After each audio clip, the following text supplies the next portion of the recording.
Bismillahirrahmanirrahim. Pada kesempatan kali ini saya akan coba menjelaskan tentang cara-cara perhitungan waktu sholat maghrib.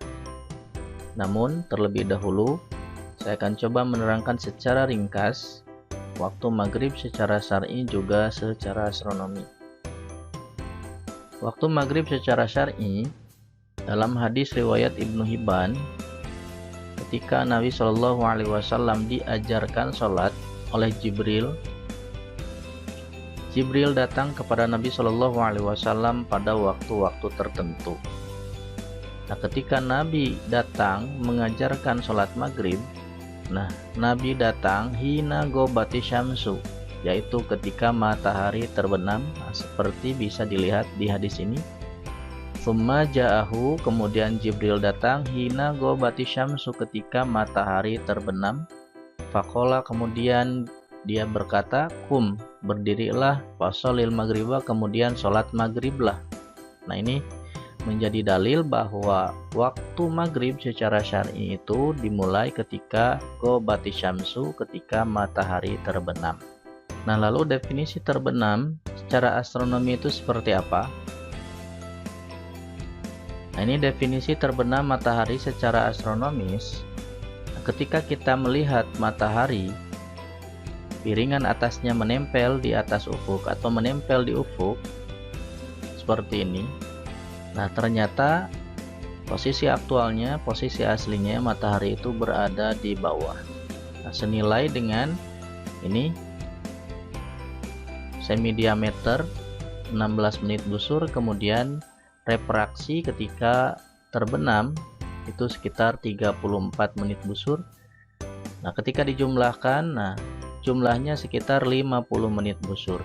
Nah, ini yang disebut dengan terbenam matahari menurut astronomis, yaitu ketika matahari berada di min 50 menit busur di bawah ufuk. Nah, ini disebut dengan koreksi semi diameter juga refraksi. Nah, selain dari koreksi semi diameter juga refraksi, ada juga koreksi kerendahan ufuk atau biasa disebut dengan dip. Kerendahan ufuk atau dip adalah perbedaan kedudukan antara ufuk yang sebenarnya true horizon dengan ufuk yang terlihat atau ufuk mar'i oleh seorang pengamat. Nah, dalam gambar ini dip itu digambarkan dengan sudut DG ini. Nah, semakin tinggi H-nya, ketinggiannya, maka semakin besar sudutnya, dan semakin rendah H-nya, ketinggiannya, maka semakin rendah pula atau semakin kecil pula sudut DG-nya atau sudut dip-nya. Nah, untuk pendekatan kerendahan ufuk biasanya digunakan rumus 1,76 menit busur dikali akar tinggi tempat. Nah, itu silakan penurunan rumusnya bisa dilihat di buku saya di Ilmu Falak seri pertama. Sana dijelaskan penurunan rumusnya sehingga menghasilkan angka 1,76 menit busur seperti ini. Nah, namun di sini ada dua pendapat terkait koreksi dip. Yang pertama, koreksi dip atau kerendahan ufuk diterapkan secara mutlak untuk setiap tempat yang memiliki ketinggian. Ini adalah pendapat sebagian ahli falak. Kemudian yang kedua, koreksi kerendahan ufuk hanya diterapkan pada tempat-tempat tertentu saja. Nah, ini adalah pendapat para ahli astronomi. Nah, pendapat kedua ini menyatakan bahwa koreksi kerendahan ufuk hanya berlaku untuk tempat-tempat tinggi yang langsung menghadap ke ufuk hingga bisa melihat ufuk yang lebih rendah seperti gedung pencakar langit, bukit, gunung, atau tempat-tempat tinggi yang lainnya yang langsung menghadap ke ufuk. Nah, sehingga bisa melihat matahari lebih lambat terbenam dibanding daerah di bawahnya. Nah, sementara untuk daerah dataran tinggi yang tidak menghadap langsung ke ufuk, koreksi dip tidak diberlakukan. Inilah dua pendapat terkait koreksi dip atau koreksi kerendahan ufuk. Jadi ada yang menerapkannya secara mutlak di semua tempat yang memiliki ketinggian. Ada juga yang tidak menerapkannya secara mutlak tapi diterapkan hanya untuk tempat-tempat yang tinggi yang langsung menghadap ke ufuk, sehingga dia bisa melihat ufuk yang lebih rendah dan bisa melihat matahari lebih lambat terbenam dibanding dengan daerah di bawahnya. Nah, kenapa ada pendapat tidak harus menerapkan koreksi dip pada dataran tinggi yang tidak menghadap ke ufuk secara langsung? Yang pertama, dalam perhitungan waktu sholat, asumsi yang digunakan adalah permukaan bumi yang rata dengan ketinggian yang mendekati 0 meter, karena tinggi manusia tidak seberapa. Kedua, kalau dibandingkan antara ketinggian daerah tersebut dengan jari-jari bumi yang sebesar 6.371.000 meter, ini akan sangat-sangat kecil sekali. Nah, contohnya misalkan Bandung, ketinggian 700 mdpl. Bila dibandingkan dengan jari-jari bumi, itu hanya sebanding 0,00012 meter atau sekitar 0,0012 cm. Ini sangat kecil sekali, sehingga ketinggian dataran tinggi disamakan dengan permukaan bumi lainnya yang relatif datar. Sebagai ilustrasi, di sini ada garis sepanjang 30 cm yang diibaratkan jari-jari bumi yang panjangnya 6.371.000 meter. Nah, sehingga untuk tiap sentimeternya ini panjangnya sekitar 212.366 meter. Nah, maka ketinggian kota Bandung sebesar atau setinggi 750 meter ini hanya sekitar 0,0035 cm. Nah, misalkan kita bikin garis di sini.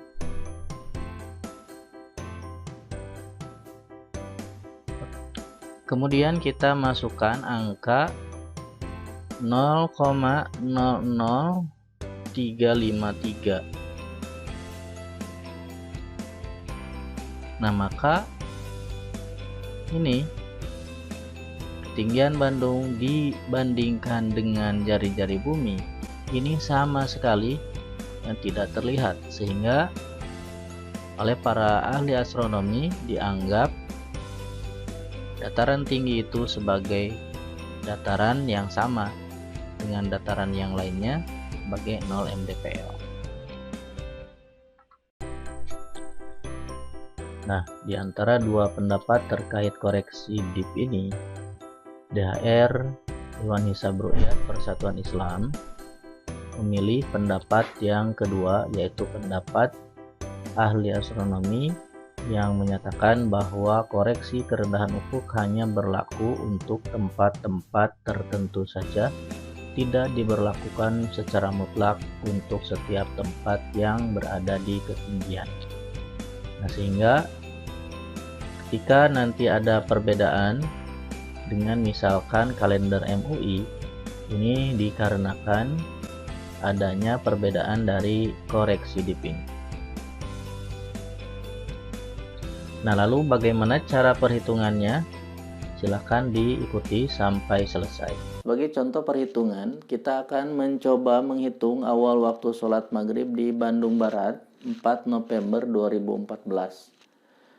Nah, yang pertama yang harus disediakan adalah data-data, baik data lokasi ataupun data matahari berupa lintang tempat atau pi, kemudian bujur tempat, lambda, dan seterusnya.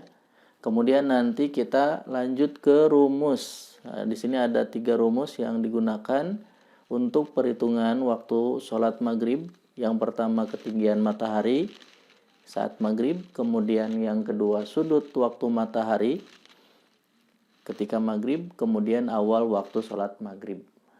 Nah, baik, kita mulai dari mengisi data-data yang diperlukan. Nah, silakan dibuka halaman 64 di buku ilmu falak seri pertama. Lintang Bandung Barat adalah min 6 derajat 55 menit 43,53 detik lintang selatan. Kemudian bujur Bandung Barat adalah 107 derajat 28 menit 50 detik bujur timur. Nah, sedangkan time zone-nya adalah 7 beda atau time zone untuk Bandung Barat karena berada di WIB, maka time zone-nya adalah 7. Kemudian kita cari koreksi waktu daerahnya dengan rumus seperti ini. Bujur tempat dikurangi time zone dikali 15, kemudian kurung tutup 2 kali dibagi 15. Nah, misalkan seperti ini, 107 derajat bujurnya 28 menit 50 detik dikurangi time zone-nya 7 kali 15 kurung tutup 2 kali bagi 15. Nah, ini hasilnya adalah 0 jam 9 menit 55 detik. Nah, selanjutnya kita cari atau masukkan data-data equation of time, deklinasi, kemudian semi diameter masing-masing pada jam 11 GMT. Nah, kenapa kita ambil dari jam 11 GMT? Karena misalkan rata-rata waktu maghrib itu jam 18 di WIB. Nah, kalau di GMT itu jam berapa? Karena WIB dan GMT bedanya adalah 7 jam, maka 18 diambil 7 adalah jam 11. Nah, kenapa harus dengan jam GMT? Karena data-data matahari ataupun data-data bulan nanti disediakan dalam almanak efemeris itu dalam GMT atau dalam universal time. Oke, kita cari equation of time jam 11 GMT. Silakan dibuka halaman 152. Di sini ada 4 data matahari 4 November 2014. Nah, kita cari yang pertama adalah ini equation of time jam 11. Equation of time jam 11-nya adalah 16 menit 28 detik. Nah, supaya tidak salah nanti kita bisa tambah 0 jam 16 menit 28 detik. Selanjutnya adalah deklinasi matahari. Kita cari deklinasi matahari sama di tabel yang tadi. Ini jam 11 deklinasi mataharinya adalah min 15 derajat 25 menit. Min 15 derajat 25 menit 0 detik. Kemudian semi diameternya jam 11 juga 16 menit 7,61 detik. Nah, bisa kita bulatkan 16 menit 8 detik. Nah, supaya tidak salah juga kita tambah 0 derajat 16 menit kemudian 8 detik.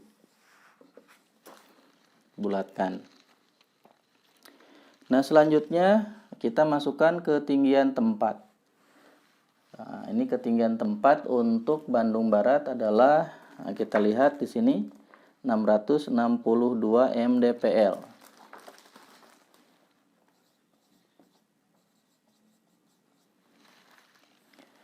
Lalu kita hitung dip atau KU, kerendahan ufuknya, dengan rumus 0 derajat 1,76 kali akar tinggi tempat. Ini tinggi tempatnya 662 mdpl. Nah, di sini saya contohkan untuk perhitungan waktu sholat maghrib dengan menggunakan koreksi ketinggian tempat. Karena nanti saya contohkan juga untuk perhitungan waktu sholat maghrib tanpa koreksi ketinggian tempat.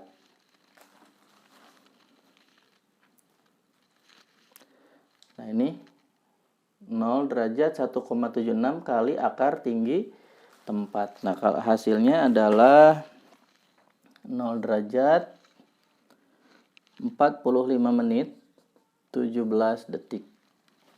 Nah ini adalah kerendahan ufuk untuk daerah Bandung Barat, yaitu 0 derajat 45 menit 17 detik. Selanjutnya kita masuk ke rumus yang pertama, ketinggian matahari saat maghrib dengan rumus H min SD semi-diameter tambah refraksi tambah dip. Nah ini min SD, semi-diameternya ini 0 derajat 16 menit 8 detik. Kemudian ditambah refraksi. Nah nilai refraksinya untuk waktu maghrib ini adalah 0 derajat 34 menit 30 detik. Nah ini nilai ini bisa dikatakan rumus seperti itu. Jadi tidak diganti-ganti. Kemudian ditambah dip. Nah, dipnya adalah 0 derajat 45 menit 17 detik. Hasilnya ketinggian matahari waktu maghrib ini adalah min 1 derajat 35 menit 55 detik. Nah, selanjutnya kita masuk ke perhitungan yang rumus yang kedua, sudut waktu matahari saat maghrib. Nah, rumusnya adalah sip cos atau cos min tan pi kali tan deklinasi ditambah sin H dibagi cos pi dibagi cos D. Nah ini cara mencetnya, ini ada di buku. Kita pencet dulu sip cos, kemudian baru kurung 2 kali, kemudian baru dimasukkan nilai-nilainya, misalkan min tan pi. Min pi-nya adalah min 6 derajat 55 menit 43,53 detik dikali tan deklinasi. Deklinasinya adalah min 15 derajat 25 menit kurung tutup tambah sin kurung buka sin H hanya adalah min 1 derajat 35 menit 55 detik dibagi cos pi, pi-nya min 6 derajat 55 menit 43,53 detik dibagi cos D, D-nya adalah min 15 derajat 25 menit 0 detik kurung tutup 2 kali. Nah hasilnya adalah sudut waktu mataharinya 93 derajat 35 menit 33,54 detik. Nah ini masih dalam bentuk derajat. Nah kita kemudian bagi dengan 15 supaya menjadi dalam bentuk jam, karena 1 jam itu sama dengan 15 derajat. Nah, ini 93 derajat 35 menit 33,54 detik dibagi 15, hasilnya adalah 6 jam 14 menit 22 detik. Nah, sekarang kita masuk ke rumus yang ketiga, awal waktu sholat maghrib. Rumusnya 12 dikurangi equation of time ditambah T bagi 15 dikurangi KWD ditambah ihtiyati. 12 dikurangi E-nya adalah 0 jam 16 menit 28 detik. Kemudian ditambah T bagi 15. Nah, T bagi 15-nya adalah 6 jam 14 menit 22 detik. Kemudian dikurangi KWD. KWD-nya 0 jam 9 menit 55 detik. Kemudian nanti ditambah ihtiyati di akhirnya. Nah, sebelum ditambah ihtiyati kita jumlahkan ini dulu, baru ditambah ihtiyati nanti di belakang. Ini jumlahnya adalah 17, 47, Jadi dari sini sampai ke sini, sampai ke KWD, itu kita jumlahkan, hasilnya adalah jam 17.47 menit 59 detik. Nah, baru kita tambahkan ihtiyat dengan cara menitnya ditambah 1, untuk detiknya dibulatkan menjadi 60. Ini ditambah 1. 59 tambah 1, 60. Berarti itu adalah 1 menit. Kita simpan 0, menitnya diambil ke atas, 47, 48, 49. Nah, hasilnya adalah awal waktu sholat maghrib di Bandung Barat 4 November 2014 dengan menggunakan koreksi ketinggian tempat adalah 17.49 waktu Indonesia Barat. Nah, sementara kalau misalkan kita tidak menggunakan ketinggian tempat atau koreksi ketinggian tempat, jadi ketinggian tempatnya ini dianggap 0, diasumsikan 0 mdpl. Nah, maka DIP atau KU-nya pun di sini menjadi 0 derajat 1,76 kali tinggi tempatnya 0, maka hasilnya pun akan menjadi 0 seperti ini. Lalu kita hitung kembali sini ketinggian matahari saat maghrib dengan memasukkan DIP-nya ini sama dengan 0 ini. Nah, maka hasilnya nanti ini dijadikan 0 yang ini. Nah, hasilnya adalah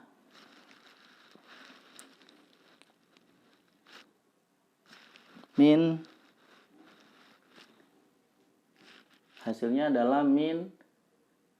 0 derajat 50 menit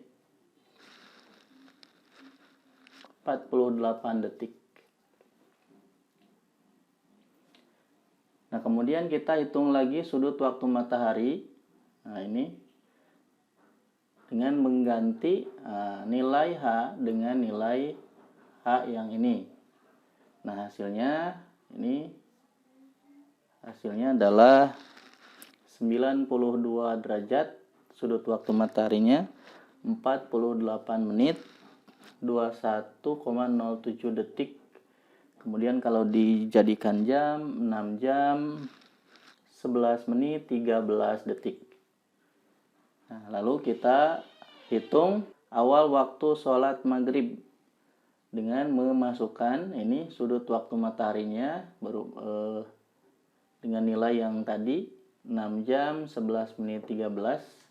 Nah, ini maka hasilnya di sini nanti menjadi jam 17.44.50.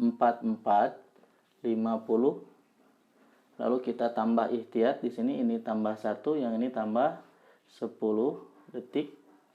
Hasilnya 0, 44, 45, 46, 17. Nah, 17.46 WIB. Jadi kalau kita menghitung awal waktu sholat maghrib dengan menggunakan koreksi ketinggian tempat, itu hasilnya 17.49. Sementara kalau tidak menggunakan ketinggian tempat, itu 17.46 WIB. Nah, inilah kenapa misalkan kita bandingkan antara jadwal sholat MUI dengan Almanak Islam, Persatuan Islam, itu ada perbedaan misalkan di waktu sholat maghrib, karena untuk MUI menggunakan koreksi ketinggian tempat, sementara di Almanak Persis itu tidak menggunakan koreksi ketinggian tempat secara mutlak, tetapi hanya di tempat-tempat tertentu saja, sebagaimana yang telah diterangkan sebelumnya.